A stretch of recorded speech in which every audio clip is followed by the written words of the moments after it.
तो इस तरीके से स्टूडेंट्स हम ये ईएमएफ को फाइंड आउट कर सकते हैं, किसी भी सेल की ईएमएफ को फाइंड आउट कर सकते हैं। उसके लिए हमारे पास कुछ इंपॉर्टेंट पॉइंट्स हैं, तो उनको हम देख लेते हैं, यही सेल से रिलेटेड, गैल्वेनिक सेल से रिलेटेड।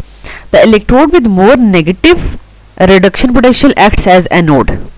तो यहाँ पर आप देख सकते हैं स्टूडेंट्स कि हमारे पास ये पोटेंशियल्स जो हैं वो लिखी हुई हैं, ठीक है। तो जिसकी जितनी ज़्यादा नेगेटिव पोटेंशियल होगी वो एनोड एक्ट करेगा। क्यों? क्योंकि देखें यहाँ पर हमारे पास जिसकी ये पोटेंशियल नेगेटिव है ना, ये सारी की सारी रिडक्शन पोटेंशियल्स गिवन है, ठीक है।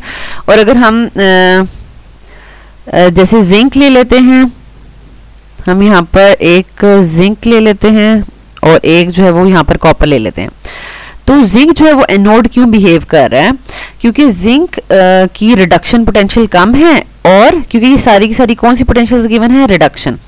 और कॉपर की रिडक्शन पोटेंशियल ज़्यादा है। जिसकी रिडक्शन पोटेंशियल ज़्यादा है वो रिडक्शन शो करेगा, जिसकी रिडक्शन पोटेंशियल कम है वो ऑक्सीडेशन शो करेगा। और ऑक्सीडेशन हमेशा किस पर होती है? एनोड पर होती है, और रिडक्शन कैथोड पर होती है। तो इसलिए जिनकी नेगेटिव वैल्यूज होंगी, नेगेटिव इलेक्ट्रोड पोटेंशियल्स होंगी, वो एनोड एक्ट करेंगे, और जिनकी पॉजिटिव होंगी वो जो है वो कैथोड एक्ट करेंगे। लेकिन अगर हम दो पॉजिटिव की ही बात कर लेते हैं, ठीक है, इस तरीके से, तो जिसकी ज़्यादा पॉजिटिव होगी तो वो रिडक्शन शो करेगा, जिसकी कम पॉजिटिव होगी तो वो ऑक्सीडेशन शो करेगा और एनोड एक्ट करेगा, ठीक है। और रिडक्शन वाला जो है वो कैथोड एक्ट करेगा, ठीक है। ये पॉइंट आप लोगों ने अंडरस्टैंड कर लेना है। इसी तरह सेकंड देख लें, the electrode with more positive reduction potential, क्योंकि टेबल में हमेशा आपको रिडक्शन पोटेंशियल्स ही दी जाएंगी, ठीक है। टेबल में आपको हमेशा रिडक्शन पोटेंशियल्स ही दी जाएंगी, कभी भी ऑक्सीडेशन पोटेंशियल्स नहीं दी जाएंगी, ठीक है। तो जितनी पॉजिटिव रिडक्शन पोटेंशियल होगी तो वो कैथोड एक्ट करेगा, और जितनी नेगेटिव रिडक्शन पोटेंशियल होगी तो वो एनोड एक्ट करेगा, ठीक है। एंड थर्ड इंपॉर्टेंट पॉइंट क्या है? The voltage of any cell under standard conditions can be calculated using tabulated standard reduction potentials. Means कि ये जो टेबल में गिवन वैल्यूज है ना, इनको लेकर हम किसी भी सेल की, जिसमें हमने दो डिफरेंट इलेक्ट्रोड्स लिए होंगे, और उनकी हम यहाँ से चेक कर लेंगे। जैसे हमने अगर आयरन लिया है तो प्लस 0.77, जिंक लिया है तो माइनस 0.76। तो इनको यूज़ करते हुए हम किसी भी सेल की जो है वो पोटेंशियल फाइंड आउट कर सकते हैं, मींस के वोल्टेज फाइंड आउट कर सकते हैं। और फोर्थ इंपॉर्टेंट पॉइंट क्या है हमारे पास? Any combination of two half cells will produce a complete cell, ठीक है। कोई भी दो हम ले लेंगे वो कंप्लीट सेल बना देगा। The overall cell reaction is obtained by suitably combining the equations for the two half reactions. अब होता क्या है स्टूडेंट्स, अगर हमने इस पूरे सेल की इक्वेशन लिखनी हो तो हम कैसे लिखेंगे? सबसे पहले तो हम इनकी इलेक्ट्रोड पोटेंशियल्स जो हैं वो टेबल में से देख के लिखते हैं कि जिंक की क्या रिडक्शन पोटेंशियल है और कॉपर की क्या रिडक्शन पोटेंशियल है। तो यहाँ पर हम देख सकते हैं कि जिंक की भी रिडक्शन वाली इक्वेशन लिखी हुई है, जिंक Zn+2 इलेक्ट्रॉन्स, तो वो गेन करके जिंक मेटल बना देगा। कॉपर भी 2 इलेक्ट्रॉन्स गेन करके कॉपर आयन जो है वो कॉपर मेटल यानी सॉलिड बना देगा। दोनों की रिडक्शन वाली इक्वेशंस लिखी हुई हैं। लेकिन अब दोनों में से हमें पता है कि जिसकी हाई रिडक्शन वैल्यू है वो रिडक्शन शो करेगा, लेकिन जिसकी लो रिडक्शन वैल्यू है, रिडक्शन पोटेंशियल वैल्यू है, तो वो ऑक्सीडेशन शो करेगा। इसलिए हम क्या करेंगे, जिंक की जो इक्वेशन है उसको इन्वर्ट कर देंगे, ठीक है। तो हम यहाँ पर कॉपर में रिडक्शन शो हो रही है क्योंकि इसकी पोटेंशियल है प्लस 0.34, ठीक है। तो इसमें हम करते हैं कॉपर +2 इलेक्ट्रॉन्स और कॉपर सॉलिड बन जाएगा। लेकिन जिंक में हमारे पास क्या होगा, -0.76 इलेक्ट्रोड पोटेंशियल है, तो ये ऑक्सीडेशन शो करेगा। तो हमने इसकी इक्वेशन उल्ट कर देनी है कि जिंक जो है वो लॉस ऑफ इलेक्ट्रॉन कर रहा है, Zn+2 और 2 इलेक्ट्रॉन्स लॉस कर रहा है, ठीक है। तो अब हम इन दोनों इक्वेशंस को कंबाइन कर सकते हैं। अगर हम जिंक वाली इक्वेशन को यहाँ पर लिख लेते हैं, जिंक आयन +2 इलेक्ट्रॉन्स। अब हम इन दोनों को ऐड अप कर देते हैं, 2 इलेक्ट्रॉन्स से कट ऑफ हो जाएंगे और हमारे पास हो जाएगा कि कॉपर आयंस जिंक मेटल के साथ मिलकर कॉपर मेटल और जिंक आयन बना रहे हैं, ठीक है। तो ये हम ओवरऑल सेल की इक्वेशन भी लिख सकते हैं। तो ये जो पॉइंट था, the overall cell reaction is obtained by suitably combining equations for the two half reactions. तो ये मैंने आपको बता दिया है कि आप कैसे सुटेबली दोनों इक्वेशंस को, एक को रिडक्शन वाली इक्वेशन बना देंगे और दूसरे को ऑक्सीडेशन बना के आप ओवरऑल सेल का रिएक्शन लिख सकते हैं। और लास्ट इंपॉर्टेंट पॉइंट क्या है, E nought of the cell has positive value for any spontaneous redox reaction. जब भी आप ई नॉट की वैल्यू फाइंड आउट करेंगे इक्वेशन के थ्रू, तो आपका हमेशा जो पॉजिटिव आंसर आएगा, ठीक है, E nought of the cell का अगर पॉजिटिव आंसर आ रहा है तो इसका मतलब है कि ये जो भी रिएक्शन आप करवा रहे हैं ये स्पॉन्टेनियस है, यानी खुद ब खुद हो जाएगा, आप जैसे ही सर्किट कंप्लीट करेंगे हो जाएगा। लेकिन अगर तो वैल्यू इसकी नेगेटिव आ रही है तो इसका मतलब है कि ये स्पॉन्टेनियस रिएक्शन नहीं है, मतलब आप सेल को जोड़ तो देंगे लेकिन ये खुद से नहीं होगा, मतलब इसको आप मतलब फिजिबल नहीं है, खुद से फिजिबल नहीं है, ये विदाउट एनी एनर्जी ये नहीं हो सकता, ठीक है। तो ये नॉन स्पॉन्टेनियस रिएक्शन होगा। इसी किस्म के आपको नेक्स्ट लेक्चर में न्यूमेरिकल्स भी दिए जाएंगे कि आपको कहा जाएगा कि अगर आप इन दो इलेक्ट्रोड्स को एनोड और कैथोड बनाएं तो क्या ये फिजिबल रिएक्शन है, स्पॉन्टेनियस रिएक्शन है या नहीं है, तो वो आप उसकी ई नॉट फाइंड आउट करेंगे और अगर वो पॉजिटिव आती है तो वो फिजिबल रिएक्शन होगा और नेगेटिव आती है तो वो नॉट फिजिबल होगा।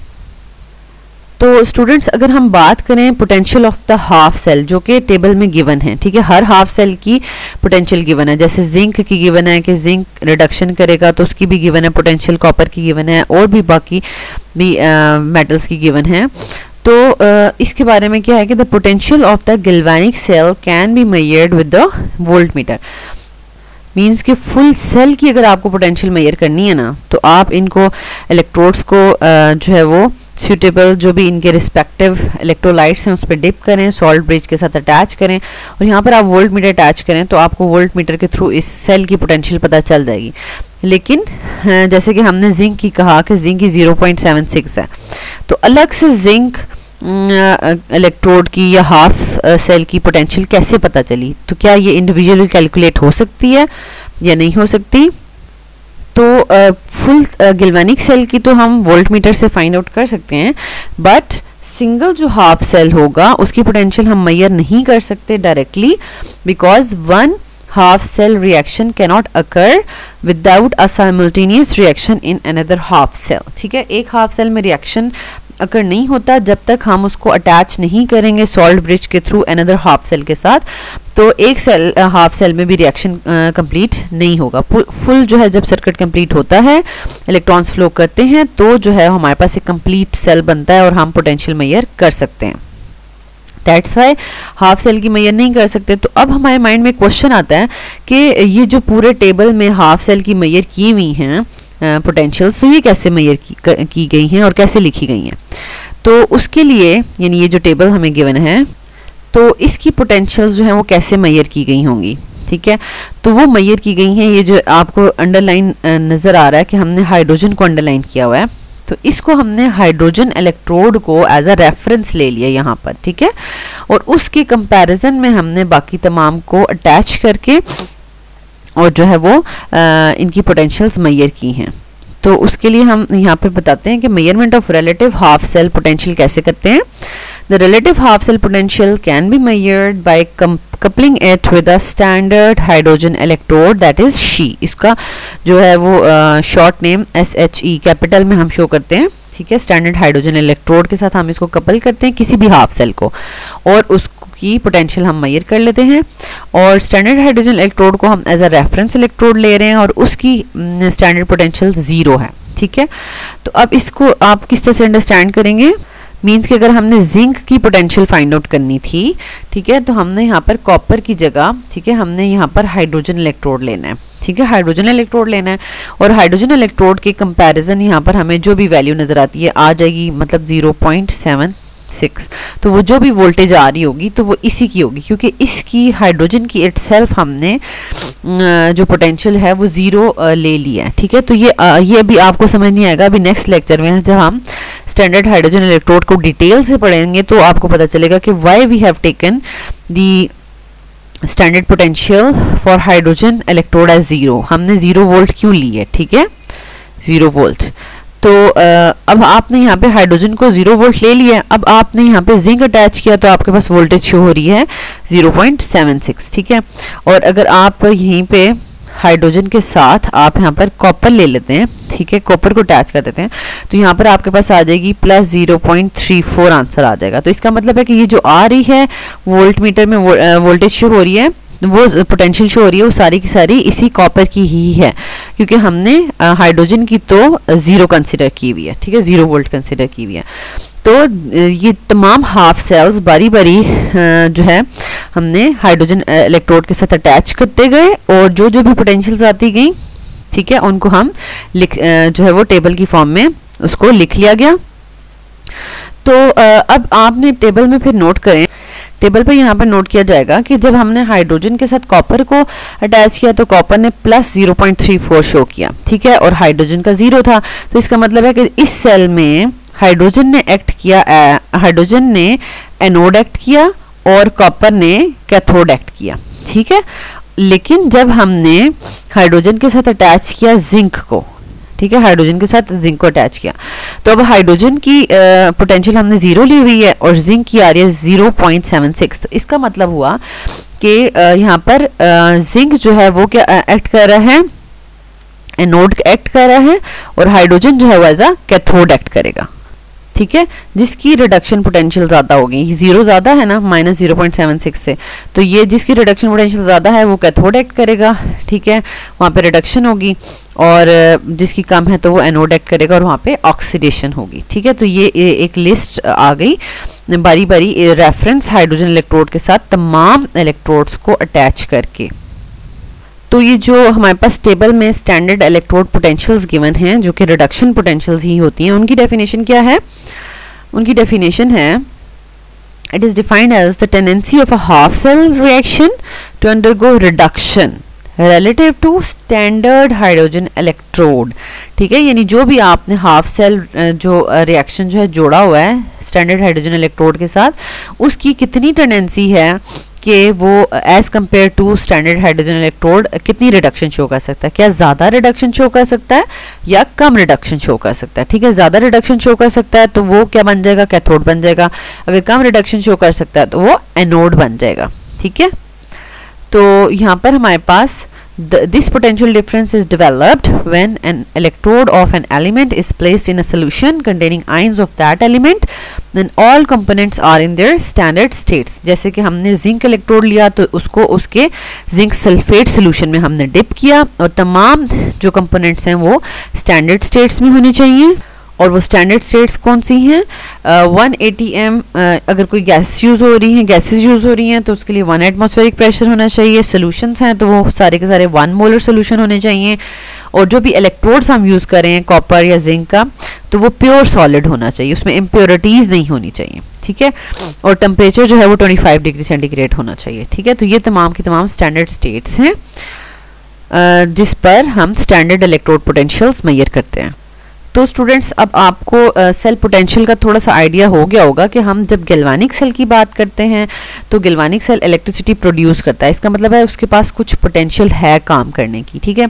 तो इसको आपने एग्जाम्स में या नोट्स मेकिंग में आपने जिस तरह से लिखना है, वो नोट्स मेकिंग मैंने आपको यहाँ पर शो की हुई है कि सबसे पहले आपने सेल पोटेंशियल लिखना है, potential for the cell to do work, ठीक है। और वो वर्क डिपेंड किस पे करता है? Force behind the electrons. और उन फोर्स बिहाइंड द इलेक्ट्रॉन्स को हम क्या कहते हैं? Electromotive force. उसकी डेफिनेशन लिखनी है, उसको हम वोल्ट्स में मेजर करते हैं। और ईएमएफ बेसिकली किस पे डिपेंड करती है कि जो आप गैल्वानिक सेल में 2 हाफ सेल्स को ज्वाइन कर रहे हैं ना, तो उन 2 हाफ सेल्स की डिफरेंस इन इलेक्ट्रोड पोटेंशियल्स पे डिपेंड करता है, ठीक है। अगर उनका डिफरेंस कम होगा तो कम ईएमएफ डेवलप होगी, ठीक है, प्रोड्यूस होगी। और अगर उनका आपस में इलेक्ट्रोड पोटेंशियल डिफरेंस जो है वो ज़्यादा होगा तो ज़्यादा ईएमएफ प्रोड्यूस होगी और ज़्यादा वर्क डन होगा। और इसके बाद जो है वो हमारे पास सेल पोटेंशियल से रिलेटेड कुछ 6 इंपॉर्टेंट नोट्स थे जो हमने इन पॉइंट्स की फॉर्म में यहाँ पर लिखे हैं कि किस तरह पता चलता है कि कौन जो है वो इलेक्ट्रोड जो है वो एनोड एक्ट करेगा, कौन कैथोड एक्ट करेगा, ठीक है। और हम ओवरऑल सेल का रिएक्शन कैसे लिख सकते हैं, ये सब पॉइंट्स, ठीक है। और लास्ट में हम बताएंगे कि जो हाफ सेल है ना, उसकी पोटेंशियल इंडिविजुअली या डायरेक्टली मेजर नहीं हो सकती, क्योंकि एक हाफ सेल में रिएक्शन तब तक अकर नहीं होता जब तक उसके साथ हम simultaneously another half cell attach ना कर दें, ठीक है। तो ये वाला आपसे अलग से क्वेश्चन एग्जाम में पूछा जा सकता है कि why single half cell potential can not be measured directly, ये पूछा जा सकता है, ठीक है। तो आपने फिर उसका क्या आंसर लिखना है, because one half cell reaction can not occur without a simultaneous reaction in another half cell. जब तक सेल पूरा कंप्लीट नहीं होता तो रिएक्शन एक हाफ सेल में भी रिएक्शन नहीं होगा, ठीक है।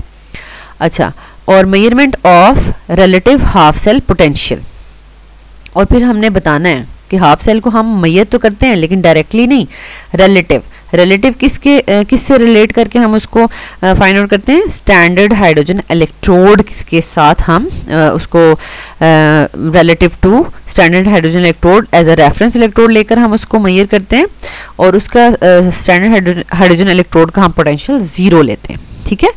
और लास्ट में हमारे पास स्टैंडर्ड इलेक्ट्रोड पोटेंशियल्स जो कि रिडक्शन पोटेंशियल्स की फॉर्म में हमारे पास यहाँ पर गिवन है एट स्टैंडर्ड कंडीशंस, जो टेबल में गिवन होती हैं उनकी डेफिनेशन क्या है, ठीक है। तो वो डेफिनेशन और स्टैंडर्ड स्टेट्स हमने इस तरीके से मेजर करनी है, ठीक है। सिंपल सेल इलेक्ट्रोड पोटेंशियल या सेल पोटेंशियल की डेफिनेशन सिंपल थी, टेंडेंसी टू डू वर्क, ठीक है। लेकिन अगर हम स्टैंडर्ड की बात करेंगे तो उसमें हमने क्या करना है, हाफ सेल रिएक्शन को हमने कंपेयर करना है विद स्टैंडर्ड हाइड्रोजन इलेक्ट्रोड। तो ये प्रॉपर डेफिनेशन है इसकी, और ये इसकी स्टैंडर्ड स्टेट्स हैं, ओके।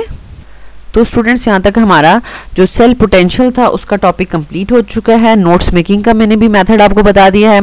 नेक्स्ट जो हमारे पास टॉपिक है वो है स्टैंडर्ड हाइड्रोजन इलेक्ट्रोड, ठीक है। स्टैंडर्ड हाइड्रोजन इलेक्ट्रोड के बाद हम सेल पोटेंशियल के जो है न्यूमेरिकल्स करेंगे।